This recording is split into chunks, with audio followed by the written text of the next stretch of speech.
خیلی ساده به ادامه درسای از مایکروسافت ورد ما در متنایی رسیدیم که یک مقدار متن باید ایدیت کنیم، رویش کار کنیم. مساوی رند پرانتز شروع بسته متن رو تایپ میکردیم. خیلی سریع در روی از متن روی پاراگراف اول یعنی بعضی سیتینگار کار منیم که پیش از اونا قبل از اینکه اینا رو بخوانیم ضرور است. خب ما بعضی چیزا رو باید پیش از فایل که اینا کامل شود باید بگویم.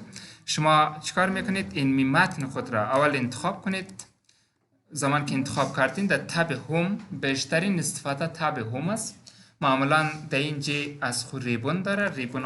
ریبون گروپ دو نام بر ازنا گفته. خب اگر شما بگین این ساحر به نام ریبون میگه یا گروپ، این ساحر به نام چی میگه؟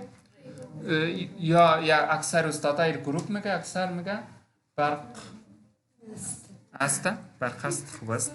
خب اینیر به نام گروپ میگفت سیس بلا چتین دیگه نه یا گروپ میشه. اینجا گزینه است به نام کلیپورت. این هر کدامش از خود کلیپورت ها این شکل سیتینگ داره. این سیتینگ ها ایر نظر به ضرورت ما کار نیم ولی اصلا اول اینا ضرور است. سیس این خود گروپ ها. سیس در گروپ ها ما چی کار میکنیم؟ اینمو کات کاپی پیست. اینج پیست باز فرق داره. خب پیست ار متنی که کاپی میگیرین باز فرق داره در صفحه ورد.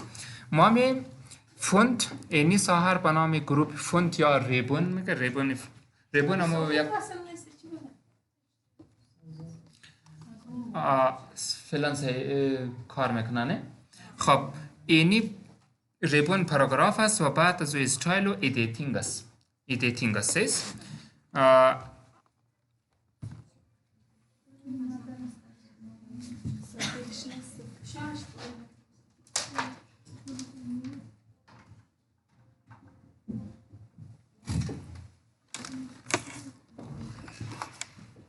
شما سعی کنید به دقت. اینی هر کدام از استفاده خاص داره. ما میایم امی قدر متن خود انتخاب نیم. ایرا گزینه اینمی تب را اینمی ساحر میخوانیم یک مقدار. شما گوش بگیرین از تب هوم است. اگر متن را بولد بسازین اینا کنترل بی شارتکت داره. کنترل بی. ما اگر بخوایم امی متن را بولد بسازیم شارتکتش چیست؟ کنترل بی. کنترل بی و کنترل زید حالت قبلی. سیس کنترل زید و کنترل بی بولد. این آسان بود. بعد از او کنترل آی دارین ایتالیک. متنایی که میخوایم یک خط از ایتالیک باشه استایل کنترل آی با خود بگیره و رنگش از اینجا چنج میکردین. هر رنگ خواسته باشین، رنگ آبی یا رنگ رد.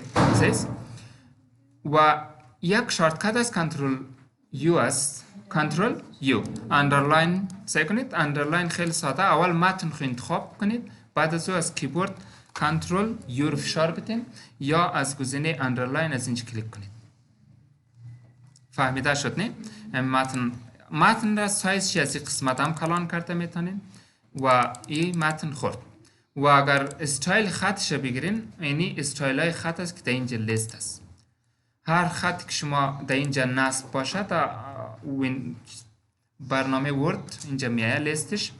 خب سایز هم سایز ها هست. سایز های مختلف است. شما متن ها رو میتونید ایدیت کنید در رنگ و استایلی که بخواین.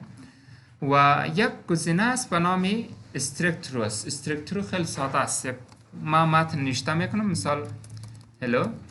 میگم امی هلو اشتباه شده با دبلی آمده. میگم امی اشتباهی استرکترو یعنی چالپا باشد. فهمیدین نه؟ متن رنگ سیاه میگیرم معلوم شود. شما دقت کنید. سایز زیرم بولت میگیرم کلان. این متن هلو میگم سپیلینگ اشتباه شده و نه استرکترو گرفتین از اینجا. و اگر انتر کنید تمام متنها اون حالت فعلا نه. اگر او حالت پاک شود این رقم بگیرید. سی اونا رو باید پس کلیک کنید. و شما یک فرمول H2O آب را دیدین نه؟ H2O فرمول چیست؟ آب است. شما اگر بخواین او را سابسکریب کنید این دو نسبتاً پایین نوشته شود. این قسم اول کنترل زید نم اول دور انتخاب کردین بیاین سابسکریب بگین. سابسکریب گفتین اون متن در پایین نوشته میشه. H2O اینا لیسیس. اگر اعداد را به شکل توان نوشته کنید 3 به نمای 3 چند میشه؟ 27 میشه. 3 به نمای 3 را اگر